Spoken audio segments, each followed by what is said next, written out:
ಈಗ ಊಟದ ಹೊತ್ತು ಜಾಸ್ತಿ ಭಾಷಣ ಕೇಳಲಿಕ್ಕೆ ಯಾರಿಗೂ ಇಂಟ್ರೆಸ್ಟ್ ಇಲ್ಲ ಅಂತ ನಮ್ಗೆ ಗೊತ್ತು, ಆದರೆ ಜಾಸ್ತಿ ಮಾತಾಡೋದಿಲ್ಲ. ಇವತ್ತು ನಮ್ಮ ವೇದಿಕೆ ನೋಡಿದಾಗ ಒಂದಷ್ಟು ಜನ ಕಾಣ್ತಾರೆ, ಪ್ರಶಸ್ತಿ ವಿಜೇತರು. ಇದು ಏನನ್ನು ತೋರಿಸ್ತದೆ ಅಂದರೆ, no language is small, no actor is small, only the talent matters.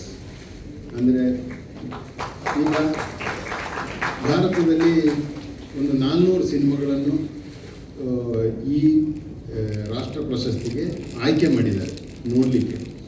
ಅಂದರೆ 400 ಸಿನಿಮಾ ಮಾತ್ರ ಅಲ್ಲ, ಸಾವಿರಾರು ಸಿನಿಮಾಗಳಲ್ಲಿ 400 ಒಳ್ಳೆ ಸಿನಿಮಾಗಳನ್ನು ಆಯ್ಕೆ ಮಾಡಿ, ಅದು ಒಂದು 34 ಭಾಷೆಗಳಲ್ಲಿ ಬಂದಿರೋ ಸಿನಿಮಾಗಳನ್ನು ಆಯ್ಕೆ ಮಾಡಿ ಅದರಲ್ಲಿ ಪ್ರಶಸ್ತಿಗಳನ್ನು ಘೋಷಣೆ ಮಾಡಿದ್ದಾರೆ. ನನಗನ್ಸೋ ಮಟ್ಟಿಗೆ ಒಂದು 15-16 ಪ್ರಶಸ್ತಿಗಳನ್ನೇನೋ ಘೋಷಣೆ ಮಾಡಿದ್ದಾರೆ ಮೊನ್ನೆ. ಅದರಲ್ಲಿ ಇರುವವರು ಇವರು. ಅಂದರೆ ಎಲ್ಲಿಯ ತುಳು ಭಾಷೆ, ಹಿಂದಿ, ಬಂಗಾಳಿ, ಮಲಯಾಳಂ, ತಮಿಳ್, ತೆಲುಗು, ಭಾರತದ ಅಸಂಖ್ಯಾತ ಭಾಷೆಗಳ ಪೈಕಿ ನಮ್ಮ ತುಳುಗೆ ಮನ್ನಣೆ ಸಿಕ್ಕಿದೆ, ಕನ್ನಡಕ್ಕೆ ಮನ್ನಣೆ ಸಿಕ್ಕಿದೆ. ಅಂದರೆ ಇದು ಬಹಳ ದೊಡ್ಡ ವಿಚಾರ.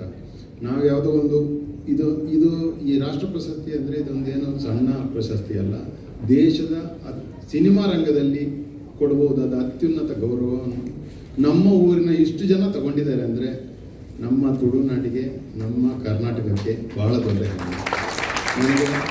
ಅದಕ್ಕಾಗಿ ಯಾವ ಕಲಾವಿದನೂ ಸಣ್ಣ ಕಲಾವಿದ ಅಲ್ಲ, ಯಾವ ಭಾಷೆಯೂ ಸಣ್ಣ ಭಾಷೆ ಅಲ್ಲ ಅಂತ ಈ ಪ್ರಶಸ್ತಿ ತೋರಿಸ್ಕೊಟ್ಟಿದೆ. ಯಾಕೆಂದರೆ ನೋಡಿ, ಎಷ್ಟು ಈ 400 ಸಿನಿಮಾಗಳಲ್ಲಿ ಎಷ್ಟು ಸಪೋರ್ಟಿಂಗ್ ಆ್ಯಕ್ಟರ್ಸ್ ಇರ್ಬೋದು, ಅಷ್ಟು ಅಂದರೆ ಒಂದೊಂದು ಸಿನಿಮಾಗೆ ಒಬ್ಬ ಹೀರೋ ಇರ್ತಾನೆ, ಒಬ್ಬರು ಹೀರೋಯಿನ್ ಇರ್ತಾರೆ. ಬಟ್ ಸಪೋರ್ಟಿಂಗ್ ಆ್ಯಕ್ಟರ್ಸ್, ಪೋಷಕ ನಟರು ಬಹಳ ಇರ್ತಾರೆ ಇಡೀ ದೇಶದಲ್ಲಿ. ಅಷ್ಟು ಪೋಷಕ ನಟರ ಪೈಕಿ ರೂಪಶ್ರೀ ವರ್ಕಾಡಿಯವರು ಅತ್ಯುತ್ತಮ ಪೋಷಕ ನಟ. ಅಷ್ಟು ಬಾಲ ಕಲಾವಿದರ ಪೈಕಿ ಆತೀಶ್ ಅತ್ಯುತ್ತಮ ಬಾಲನಟ. ಅಂದರೆ ನಮಗೆ ಇದು ಬಹಳ ಹೆಮ್ಮೆಯ ವಿಚಾರ. ಮತ್ತು ನಮ್ಮ ಇಂಬು ಸಿನಿಮಾಕ್ಕೂ ಅದೇ ರೀತಿಯ ಒಂದು ಗೌರವ ಸಿಕ್ಕಿದೆ.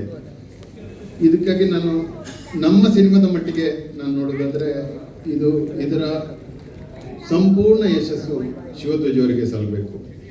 ಇವರು 18 ವರ್ಷಗಳಾಯಿತು ಇವರಿಗೆ ಒಂದು ರಾಷ್ಟ್ರ ಪ್ರಶಸ್ತಿ ಬಂದು. 18 ವರ್ಷಗಳ ನಂತರ ಇವರು ಸುಮಾರು ಸಿನಿಮಾಗಳನ್ನು ಮಾಡಿದ್ದಾರೆ. ಬಟ್ ಈ ಸಾರಿ ಅವರಿಗೆ ಪ್ರಶಸ್ತಿ ಸಿಕ್ಕಿದೆ. ಇದು ನನ್ನ ಪುಣ್ಯವೋ ಏನೋ, ನಾನು ಮಾಡಿದ ಮೊದಲನೇ ಚಿತ್ರಕ್ಕೆ ಸಿಕ್ಕಿಬಿಟ್ಟಿದೆ.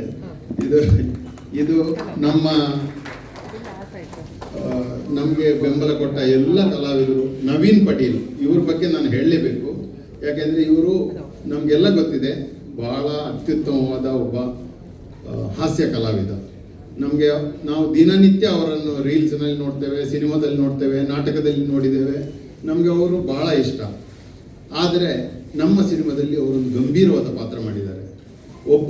ಒಬ್ಬ ನಟ ಅಂದರೆ ಅವನೊಬ್ಬ ನಟ, ಅವನು ಯಾವ ರೀತಿಯ ಪಾತ್ರವನ್ನು ಮಾಡಲಿಕ್ಕೆ ಸಿದ್ಧನಿರ್ತಾನೆ. ಅವರು ಬರೀ ಕಾಮಿಡಿಗಷ್ಟೇ ಅಲ್ಲ, ಅವರು ಎಂಥ ಗಂಭೀರ ಪಾತ್ರವನ್ನು ಮಾಡಬಲ್ಲರು ಅನ್ನೋದನ್ನು ಇಂಬು ಸಿನಿಮಾದಲ್ಲಿ ನೋಡ್ಬೋದು.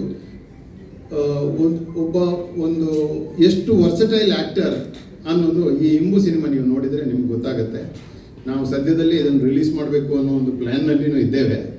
ಆಗ ದಯವಿಟ್ಟು ನಮ್ಮ ಊರಿನ ಎಲ್ಲ ಕಲಾಭಿಮಾನಿಗಳು ಬಂದು ಆ ಸಿನಿಮಾವನ್ನು ನೋಡಬೇಕು. ನಮ್ಮ ಪ್ರಯತ್ನವನ್ನು ಹಾಗೂ ನಮ್ಮ ನವೀನ್ ಪಟೇಲ್ ಹಾಗೂ ನಮ್ಮ ಇಲ್ಲೇ ಇದ್ದಾರೆ ತಮ್ಮ ಲಕ್ಷ್ಮಣ ಅವರು ಒಂದು ಅತ್ಯುತ್ತಮವಾದ ಪಾತ್ರವನ್ನೇ ಮಾಡಿದ್ದಾರೆ. ಮತ್ತು ಬಹಳಷ್ಟು ಕಲಾವಿದರೆಲ್ಲ ಅದ್ಭುತವಾಗಿ ನಟಿಸಿದ್ದಾರೆ. ಇದಕ್ಕೆ ಪ್ರಶಸ್ತಿ ಬಂದಿದೆ ಅಂದರೆ ಇವರೆಲ್ಲರ ಪ್ರಯತ್ನವೇ ಕಾರಣ. ಅದಕ್ಕಾಗಿ ಅವರಿಗೆಲ್ಲರಿಗೂ ಅಭಿನಂದನೆಗಳು ಸಲ್ತವೆ ಅಂತ ಹೇಳಿ, ಇದಕ್ಕೆ ನಮಗೆ ಈ ಒಂದು ಅವಕಾಶವನ್ನು ಮಾಡಿಕೊಟ್ಟ ರೋಹನ್ ಕಾರ್ಪೊರೇಷನ್ ಅವರಿಗೆ ವಿಶೇಷವಾದ ಧನ್ಯವಾದಗಳನ್ನು ನಾವು ಹೇಳಲೇಬೇಕು.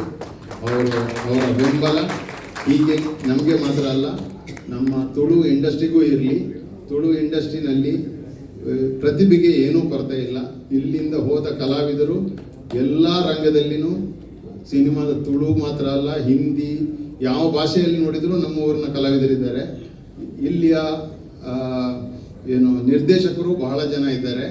ಇಲ್ಲಿ ಒಳ್ಳೆ ಸಿನಿಮಾಗಳನ್ನು ಮಾಡುವಂಥ ಪ್ರತಿಭೆಗಳು ಇದ್ದಾರೆ. ಅವರಿಗೆ ಅವಕಾಶಗಳು ಸಿಗಬೇಕಷ್ಟೇ. ಇನ್ನಷ್ಟು ಅವಕಾಶಗಳು ಸಿಗಲಿ, ಎಲ್ಲರೂ ಮೇಲೆ ಬರಲಿ, ಒಳ್ಳೊಳ್ಳೆ ಸಿನಿಮಾಗಳು ನಮಗೆ ನೋಡುವಂತಾಗಲಿ ಅಂತ ಹಾರೈಸ್ತೇನೆ. ಧನ್ಯವಾದಗಳು.